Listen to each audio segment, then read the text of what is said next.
Tejada has always lived by one rule: survive by any means necessary. He's loyal until loyalty gets in his way. But imagine this, the streets of New York are no longer safe for Kane.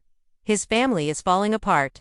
Monet has turned her back on him, and Tariq has outsmarted him again. Now picture Kane stepping into Chicago, the city where power means blood, and the only way to earn respect is through fire. What if Kane becomes the one thing he was always meant to be: a shooter for CBI? Kane Tejada has always been more than just a street soldier. He's a storm trapped inside a man who doesn't know peace. From the very beginning of Power Book 2, Ghost, Kane has been fighting two battles, one against his enemies and one within himself. He's been desperate to prove he's not just Monet's muscle, but her equal. Yet every time he gets close to power, it slips away. He wanted control over the family business, but Monet never trusted him enough. She saw him as the muscle, never the mind. That's where Kane's hunger started to turn into rage.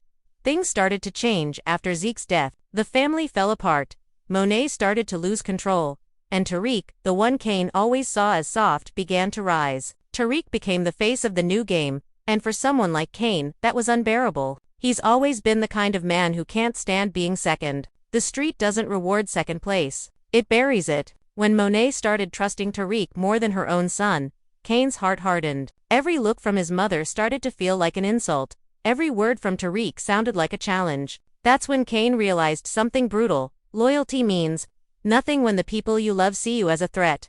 Kane tried to play his own game. He started making deals behind Monet's back, working angles Tariq didn't see coming. But Kane isn't a strategist, he's a force. His moves are loud, his decisions fast, and his temper deadly. That's what makes him dangerous, but also predictable. The streets saw his weakness before he did. He wanted respect more than control. He wanted to be feared, but in a world full of thinkers like Tariq and Monet, fear isn't enough. It's not what keeps you alive. By the end of Power Book 2, Ghost, Kane was standing on shaky ground. He'd lost his place in the family, lost Monet's trust, and lost the one thing that gave him purpose, being the protector. The streets that once made him feel powerful now looked like a trap closing in. Everyone around him was plotting, and Kane was running out of moves. That's when the whispers began. Talk of a man named Tommy Egan, running Chicago with an iron fist. A man who didn't play politics, only power. Kane has always respected strength. He might hate authority, but he respects raw dominance. And Tommy Egan is the kind of man Kane understands. Someone who doesn't need approval, doesn't care about loyalty unless it's earned through action. For Kane, that kind of world would feel like home. No rules, no family drama, no one to answer to. Just pure hustle, pure danger, and pure power.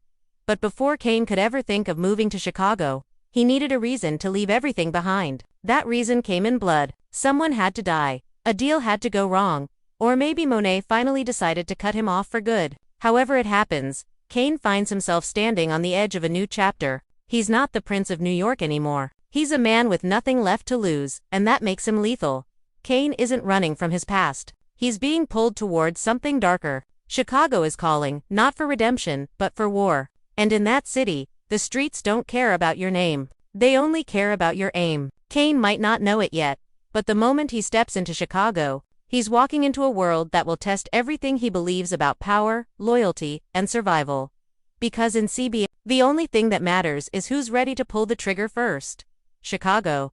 The city breathes different. The air is heavy with ambition, betrayal, and blood. For Kane Tejada, stepping into Chicago isn't just a move, it's a rebirth. He leaves behind the chaos of New York, the ghosts of his family, and the endless power struggle that left him with nothing. The noise of the city feels familiar, but colder. It's a different jungle, one where nobody knows the name Kane Tejada, and that's exactly how he wants it. Because anonymity is power. For the first time, he isn't Monet's son or Tariq's rival. He's just another street soldier looking for a way back to the top. Kane arrives with nothing but his instincts, his gun, and his hunger. The streets of Chicago don't hand out second chances, but they recognize real when they see it. He starts small, moving quiet, keeping low, hitting corner hustles and small deals. He's testing the city, and the city is testing him right back. Every alley, every deal, every stare feels like a question. Are you built for this? And Kane answers it the only way he knows, with action. Word spreads fast. It always does. A newcomer who handles business clean, moves like a ghost, and doesn't flinch under pressure, that catches attention. It isn't long before someone whispers his name in the right ear. That ear belongs to Diamond Sampson, the man who once ruled the CBI with balance and logic, now sharing power with the most unpredictable man in the game, Tommy Egan. Diamond sees potential in Kane, but also danger. Tommy, on the other hand, sees something familiar, a man burning with rage, loyalty, and a taste for chaos. When Tommy first hears about Kane, he doesn't think twice. He's been around enough reckless shooters to know most don't last. But then he sees Kane handle himself during a street dispute, fast, efficient, cold, no hesitation, no fear, just focus. That's when Tommy realizes this kid isn't just another trigger-happy wannabe. He's got that same fire Tommy had back in New York. The kind of fire that can't be taught. Only born from betrayal. Kane's first encounter with Tommy isn't friendly. It's intense, two alpha wolves sizing each other up. Tommy's sharp, direct, and brutally honest. Kane matches his energy, unbothered, confident, even a little reckless. It's not a meeting, it's a silent war of dominance. And yet, underneath that tension, there's a strange respect forming. Tommy recognizes the pain behind Kane's confidence. Kane recognizes the authority behind Tommy's calm. They're from two different worlds, but their code is the same. Loyalty above all. And death before disrespect. Tommy doesn't trust easy, and Kane doesn't beg for opportunities. But when a CBI shipment goes sideways, Kane gets his chance. A rival crew tries to hijack a deal, and in the chaos, Kane steps in without hesitation. One move, one shot, one clean take. No panic, no mercy. Tommy watches it happen and knows immediately, this man belongs here. After the smoke clears, Tommy looks at Kane and says the words that change everything. You move like family. That's the moment Kane becomes more than an outsider. He's not a guest anymore, he's part of the operation. Tommy offers him a place. Not as a soldier, but as a shooter. The kind of position that demands loyalty and earns fear. Kane doesn't even think twice. New York took everything from him, family, trust, peace. Chicago gives him something new, purpose. In that moment, he finds what he's been searching for. A world that values what he brings, not what he lacks. But Chicago isn't New York. The rules are different. In New York, loyalty was a mask. Here, it's survival. In CBI you can't fake loyalty, you prove it every day, every move, every bullet. And for the first time in a long time, Kane feels alive again. The streets respect him. The crew fears him. And Tommy, the man he once thought he could never work under, starts to see him as something close to an equal. Still, behind that respect is tension. Tommy's no fool. He knows Kane's ambition runs deep, maybe too deep. Diamond can feel it too. They can both sense that one day, this loyalty might turn into a challenge. Kane isn't built to follow forever, he's built to lead. And in a city like Chicago, that ambition could either make him unstoppable or get him killed. But for now, Kane's name starts to echo in the alleys and trap houses. The CBI has a new shooter, cold, quiet, ruthless. The same fire that once burned him out in New York now lights his path in Chicago. The Tejada legacy might be dying back home. But here, in the heart of the Midwest, a new legend is being born. Kane doesn't just survive, he evolves. And as he looks out over the Chicago skyline, the city lights reflecting off his cold stare, one thing becomes clear. He didn't escape New York to hide. He came to Chicago to reign. The streets remember names for two reasons, fear or respect. In Chicago, Kane Tejada starts to earn both. After that one night, the shootout that earned him a place in CBI, his legend begins to spread. Word hits every block, every corner, every trap house. There's a new hitter rolling with Tommy's crew. The same city that once saw him as a stranger now starts whispering his name like he's part of its bloodline. For Kane, this is power, the kind that doesn't come from family ties or business deals, but from the streets themselves. And in Chicago, power always demands a price. At first, everything runs smooth. Tommy trusts Kane with more moves. Diamond lets him handle smaller crews. It feels like home, the kind of life he wanted back in New York, but could never have under Monet's shadow. He's not just a soldier anymore. He's becoming Tommy's right hand in the field. Every mission, every deal, every hit, Kane proves himself again and again. He moves with precision now, no longer just reckless violence. Tommy starts to call him controlled chaos, dangerous, but disciplined. But it doesn't take long before the cracks start to show. Chicago's streets don't let anyone rise too fast without enemies noticing. Diamond starts to question Kane's motives, not because he's sloppy, but because he's too effective. Every win that boosts Tommy's confidence in Kane also threatens Diamond's position. Diamond built CBI on balance, order, and strategy. Kane brings fire, unpredictability, and risk. Together, they make CBI unstoppable. But to Diamond, that kind of heat can burn the whole city down. Kane, though, doesn't care about politics. He's not here to build peace. He's here to build fear. Every job he takes, he goes harder, colder. He starts moving differently, dressing simpler, talking less, trusting no one. The streets feel his energy shift. It's not about money anymore. It's about legacy. Chicago gives him what New York couldn't, a clean slate. But in the back of his mind, Kane knows the truth. Men like him don't get clean slates. They just get new battlegrounds. Tommy notices it too. He sees Kane's loyalty, but he also sees his ambition. And Tommy knows ambition better than anyone. It's a double-edged sword. You need it to survive, but it can also kill you. Tommy tries to guide Kane, even warns him once after a deal goes sideways. You're not invincible, kid. Don't start believing your own myth. Kane hears it, but he doesn't listen. Because deep down, Kane believes he's earned the right to stand on his own.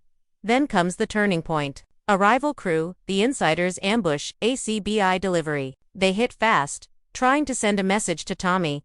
Kane doesn't wait for orders. He moves. 3 shooters down before the rest even blink. He hunts the last one through the alley, catches him, and delivers a message of his own. Brutal and unforgettable. That moment seals Kane's name in CBI history. Tommy sees it as loyalty. Diamond sees it as danger. And the streets see it as proof. Kane Tejada isn't just a soldier anymore. He's a problem. But success brings shadows. Some of the older CBI members start to whisper behind closed doors. Who's this New York kid taking all the shine? Why's Tommy trusting him so much? The same whispers that once followed Tommy now follow Kane. And that's how every downfall begins, not with betrayal, but with envy. Chicago loves power, but it hates to share it. Kane's relationship with Tommy grows complicated. They share a bond built on blood, loyalty, and survival, but also competition. Tommy sees his younger self in Kane, and that's what scares him. He knows what happens to men who burn too hot for too long. One wrong move, and the fire consumes everything. But Kane isn't built for caution. He's addicted to momentum. The faster things move, the more alive he feels. The city starts to respond to his energy. Deals run smoother when Kane's around. Crews show up on time, rivals start disappearing, and CBI's reputation hits new heights. Tommy calls him the hammer. But even hammers can break if they hit the wrong target. Kane's rise starts to shift the power inside CBI. Diamond wants control. Tommy wants dominance. And Kane, he wants recognition. 3 men, 1 empire, and a storm brewing between them. Late one night, Tommy calls Kane to a meeting. No words, just silence and stares. The air feels heavy. Tommy finally says, "You ever think maybe you're too good at this?" Kane smirks. "Ain't that the point?" Tommy doesn't smile back. That's when Kane realizes the line between trust and threat just got blurred. From that moment, every move feels watched. Every mission feels like a test. Kane's instincts tell him something's coming, something big. The same streets that once lifted him up might soon turn on him. But Kane's not scared. He's ready. Because in his mind, this was never about fitting in. It was about taking what's his. And deep down, even Tommy knows it. The day's coming when he'll either have to crown Kane as his equal or put him down before it's too late. Power never lasts forever. It only passes hands. Usually covered in blood. For Kane Tejada, Chicago has become more than a city. It's a test, a mirror, and a battlefield all at once. The same streets that lifted him up are now starting to close in. CBI is no longer a brotherhood. It's a pressure cooker. Every eye watches Kane with suspicion. Every whisper feels like a blade. What once felt like belonging now feels like a setup waiting to happen. And Kane, the same man who's always fought fire with fire, can feel the burn getting closer. The shift begins slowly. Tommy, once the mentor, starts pulling back. Meetings happen without Kane. Deals get reassigned. Information doesn't flow like it used to. Tommy isn't stupid. He knows power has a scent, and Kane's been wearing it too loud. Diamond, meanwhile, is fanning the flames. He doesn't confront Kane directly, but his words start echoing through the crew. Tommy's getting too close to that New York boy. Don't forget who built this block. Jealousy is poison, and CBI's veins are full of it.